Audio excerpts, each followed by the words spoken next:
Pain heals. Chicks dig scars. Glory lasts forever. Welcome back to the channel. Thank you so much for checking out this video. Hope you're having a fantastic day. Shout out to the 19. Of course, we have a little Chennedy Carter news to talk about. It seems I'm not really sure Chennedy Carter maybe she had a change of heart, maybe it's a PR stunt. It is an apology tour to get back into the WNBA, but she recently had some things to say about the Caitlin Clark incident. You all know which incident I'm talking about. If we go back to 2024, and I believe I think the first time they played the Chicago Sky, and we had this, if y'all might remember, we had this incident. Bam, I'm just going to do that in the dead ball. And by the way, again, and I will say this, and it goes to there may be nothing to it because I know they were friends before, nothing to it other than Aaliyah Boston is too nice. I do not like that response. But anyway, that's not the point of this video. Let's keep going on. So we saw that. We saw Angel Reese leap up off the bench and celebrate it as if she's at an OF seminar and digging the amount of money she can make. You see what she also says before she does it. So we all had that. And of course, we know the league was so dysfunctional that the refs called that a regular foul, didn't even look at the monitor to review it. If you didn't quite catch what I saw there, you can see it on this one, right? You can see what she clearly yells at Caitlin Clark, comes up and slams her, smiles, laughs, looks at her, and walks away and gets nothing but a regular foul. Yes, upgraded because of the uproar, the outrage upgraded to a flagrant after, but no suspension. No suspension. It was clearly absolute nonsense. And then we had this. We had this after the game that y'all might remember as well when she is asked about the incident. On the play before bumping in with Caitlin, it seemed like she turned to you a little bit Yeah. after the fever I score. didn't ask her no Caitlin Clark questions. Did she say anything to you? I don't know what she said. What'd you say to her? I didn't say anything. That's enough. First of all, even the reporter spun it right away. Started with, "Oh, well, it was clearly Caitlin's fault because here's something Caitlin did. I'm giving you your out, Chennedy Carter." But she didn't even want to take that. And keep in mind what she said about she didn't hear her say anything. Remember, we got the spin later that it was Caitlin Clark taking trash. She didn't hear her say anything. She didn't say anything, as we clearly saw in the video Chennedy Carter did. Again, goes back to what I've said many times about the professionalism of the league and media training. Yeah, you absolutely should be answering questions when you do something like that. But we are going to move on because we have fresh new stuff to talk about. Now, of course, we also know that the kicker was this wasn't a one-off for Carter. She has a history, been kicked off 2 WNBA teams for bad behavior.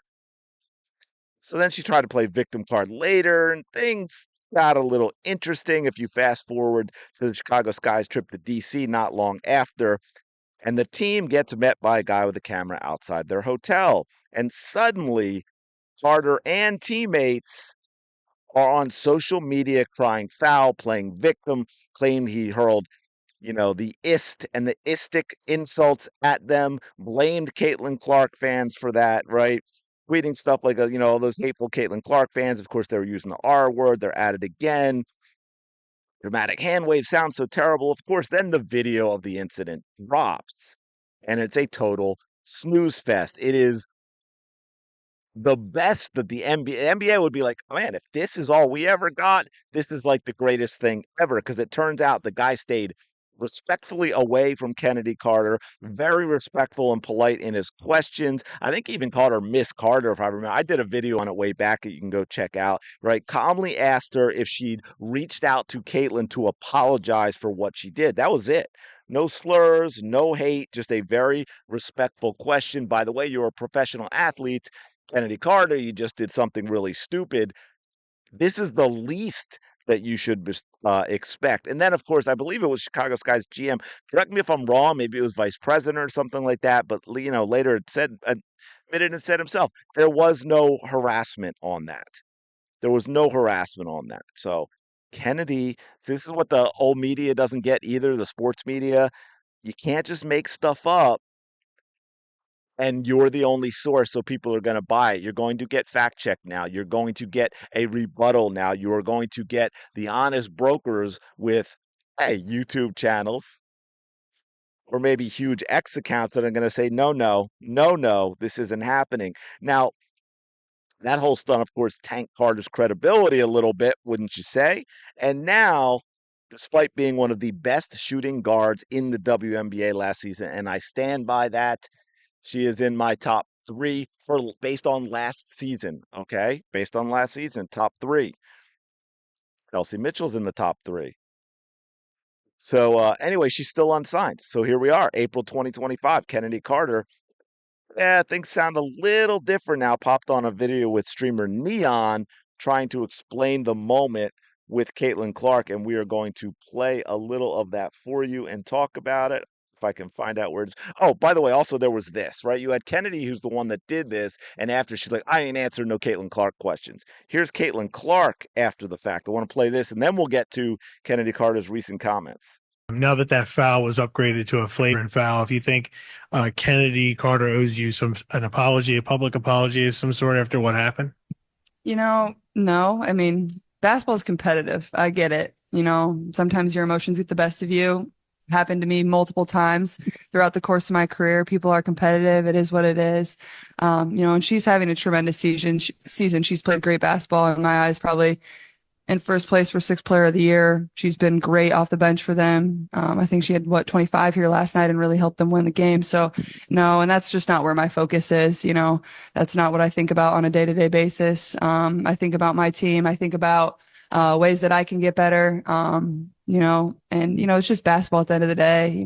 There's no grudges. There's nothing like that. It's a sport. It's competitive. It's not going to be nice all the time. That's not what basketball is. And I think people that play that at the highest level understand that.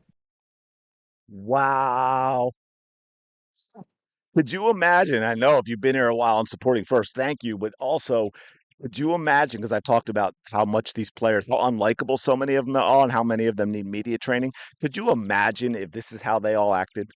Do you imagine without even changing the product, which I will say still needs a lot of help, but could you just imagine if the players themselves handled themselves this way, what that would do for them in terms of reaching and getting new fans? Absolutely huge. But anyway, let's move on. We'll let Chennedy Carter talk about this now. Can you break down that situation that happened? Yeah. So, in basketball a little bit, there's things called talking, what you like to call smack or whatever everybody likes to call it. Yeah. Plays before things are said, that's a part of basketball. I think a play before, maybe I was elbowed. Okay, that happens. Think the next play down, maybe something was said, and then maybe there was like a little clip of somebody like yelling in my face. And then we go down the court, then I hit like a little bucket, you feel me? Come down, hit like a little nice little mid-range pull-up. And then I just just give her like a little I'm here. I don't think it was. You know what's crazy? Me and my brother went back and watched, and we seen a lot of clips in the NBA of guys getting like pushing LeBron. I think it was Jeff Teague or somebody who pushed LeBron out of bounds. Said, man, I was mad because we couldn't stop him. So I'm just it's one of those things it happens in basketball. I know people try to say, oh, it's not one of those things. It's not a personal thing. It's a competitive thing. It happens in basketball, and it's just one of those things. But yeah, it's kind of what happened. Then it spiraled out of control. And then the media takes whatever narrative they want to do put you out. watch every single game to see if you can find any deflects in my game, and it's really nothing that you probably could say too much about. So then you have trolls, and that's what I said. They're gonna be around regardless. But yeah, it was just like a nice little tap, I'm here, not to harm you or anything. If you want to push somebody, you're gonna full force But people push really somebody. made it a crazy big deal. I've seen the clip. Yeah. But I'm not. Okay, first of all, I'm going to give her some appreciation for talking about trolls because that's 100%. It's 100% true, and too many people. The WNBA likes to equate trolls with Caitlin Clark fans, but. Wow. All right, we'll dig into this first. It's just basketball, talking smack, a little elbow here, mid-range pull up there. I was just giving Clark some I'm here energy. Really? That's what we're calling a blindside hit from behind after you yell at her, you witch with a B. It's not I'm here energy, girl. You should have your butt suspended energy. Talking about rewatching the clip and comparing it to NBA guys pushing LeBron out of bounds. By the way, that's not pushing someone out of bounds. What Lexi Hull did, that was pushing somebody out of bounds.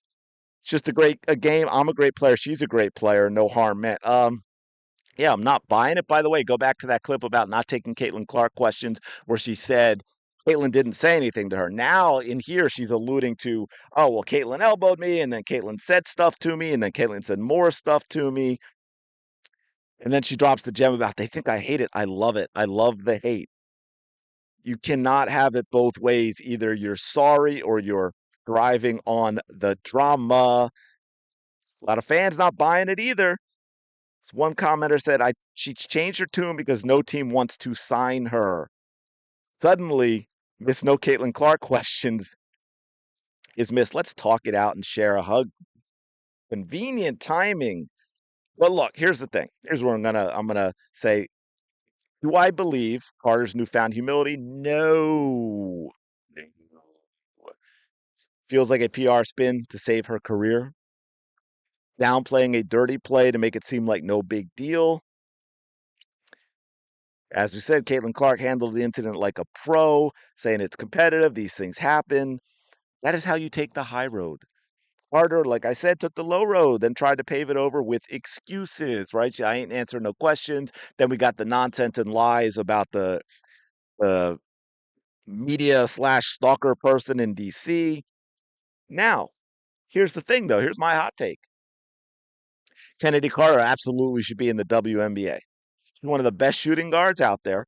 Quick, explosive, and honestly, she's enjoyable to watch. One of the few players in the league who's enjoyable to watch. They need more of that. It can't be just Caitlin Clark. The WNBA needs talent to grow. They need people who make the product exciting, and Carter has a little bit of that. Now, look, I think she's got to own her mistakes. I think this should have been straight up, hey, you know what? I mean, she could chalk it up to competition, but there's the right way to do it. Say, hey, you know what? I got caught up in the competitiveness of it. I got caught up in here's this great new player coming into the league, and I want to show that I'm as good or that I'm better. And I let my emotions get the best of me. It shouldn't have happened. I apologize to the fans of the league, and I apologize to Caitlin Clark. That's what she should have said. That being said, and I don't even know that that's the reason she's out of the league, right? There could be a locker room stuff they're blaming on her for the Chicago Sky and all of that. I have not seen anything that tells me she should be out of the league in terms of what has happened with her and what has happened with other players in the league and what their behavior has been like. I'm just not seeing it. If someone can show me something that truly says, hey, you know what, this person shouldn't be here, I will happily change my opinion on that as well. I am always happy to change my view and change my opinion when new information comes out. 100%. So was this a great apology? No. Do I think it was probably done to help her get back in the league? Yes. Do I think she should be in the league? Yes. Because again, if you're tossing Carter out, I think half the league has to go, right? If we're going to have some consistency with this, and by the way, some owners too.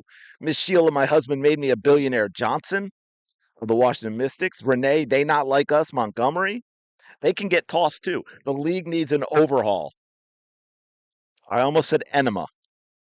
If you know where that's from, then you can drop that in the comments too. But let me know your thoughts in the comments below. What do you think on what Chennedy Carter said? And also, do you think she belongs in the league when you take the totality of the WNBA and behavior into account and not just her behavior? Let me know your thoughts in the comments. Thank you so much for checking out this video. Appreciate it. As always, like, comment, subscribe. You know the drill. Go have the day you deserve. I will talk to you later.